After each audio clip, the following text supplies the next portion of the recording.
Okay, here we go. This is the awkward video that you need to watch in order to get some extra credit before our benchmark tomorrow. Real quick review. The first thing I want to talk about is rhyme scheme. Now this is the poem, actually. These two poems are the ones that we worked on a couple days ago. This first one, remember, we were just talking about the rhyme scheme. Now to refresh you, scheme, think of it sort of like a robbery scheme. And it's just how something is put together, okay?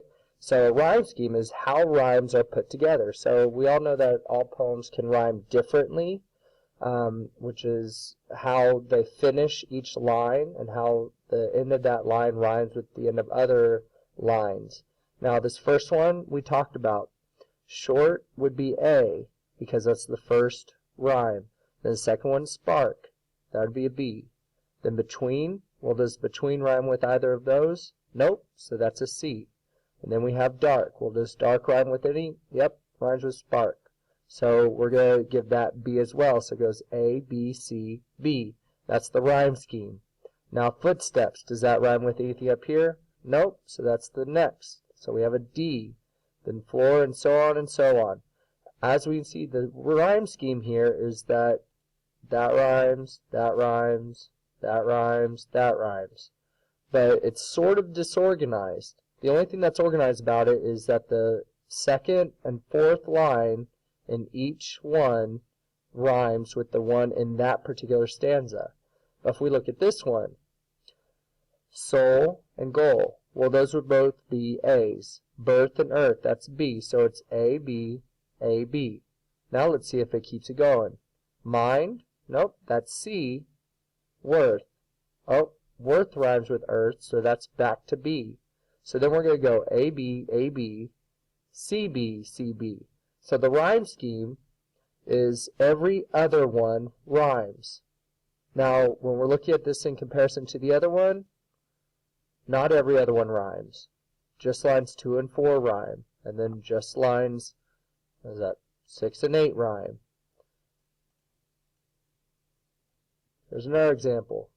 Rhyme scheme. A, B, C, C, B. Nothing else rhymes with A. But then when we come down here, whoever made this had an issue. It does not start over. Okay? I chose this one to show you that we always continue the rhyme scheme within an entire poem. So this person messed up. So don't do that. Next, these referencing materials. On your little quiz tonight that you're going to take. First, you need to know what all these things are. So real quick, a thesaurus, that's where you look up a synonym or antonym. You need to be able to understand what a synonym and antonym is. An atlas, don't confuse atlas with almanac. An atlas, remember that story I told about the Greek god Atlas and how he held the world? Well, he's holding a big map. So atlases have big maps. Encyclopedia is sort of like Google. You just find information about historical events. Newspaper, that should be pretty straightforward. It's where you find news on a paper. Dictionary, that's where you look up definitions. And then almanac is where you look up past weather conditions, mainly for farmers. Now, we're going to talk a little bit real quick about thesis for this last minute.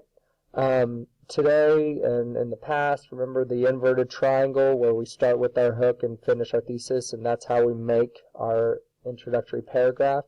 Well, just to reaffirm, a thesis does two things. It tells the position of the paper and also tells the reader how they're going to prove that position. And where do we commonly find this thesis? Well, we find it in the back or at the end. So let's actually look at this one real quick first. Let me make it a little bigger for you. There you go. Pull that down. There. Okay. Here we have a 5-paragraph essay. If we look up paragraph 1, 2, 3, 4, and 5's down here somewhere. Now, if we look at the first paragraph, a dog is man's best friend. Well, that's a hook. And then that common saying, that's the filler we all talked about, the transition. For many people, a cat is their best friend. Still transitioning.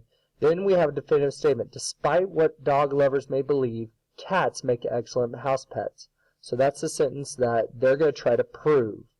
And then cats provide their owners with affection, companionship, or affectionate companionship. Cats are more civilized than dogs, and cats are easy to take care of. Well, the first paragraph needs to talk about affectionate companionship. So does it? Companionship. Good. The next one, cats are more civilized. Okay? Unlike dog, cats do not bark and make noise. Yep, that one's going to talk about them being civilized. Then cats are easy to take care of. Oh, look, yep, that's talking about care of cats. So, this sentence is our thesis. It gives direction. Now, we usually can find the thesis in the last sentence of the first paragraph. So looking back at this example, let's look. Let's just go straight to the last sentence of the first paragraph. Here's the first paragraph right here. Shakespeare is saying that if you listen carefully to the play on what he has missed in the prologue, you will soon find out the whole story and what really happens. So they're trying to prove that if you listen carefully, then you will soon find out the whole story. So, yep, listen to the prologue. Yep, that's what they're going to be talking about. So that's their thesis. Again, we found it, the last sentence of the first paragraph. So, go ahead and review all this, take the little quiz, and then you'll get your extra points. Good luck.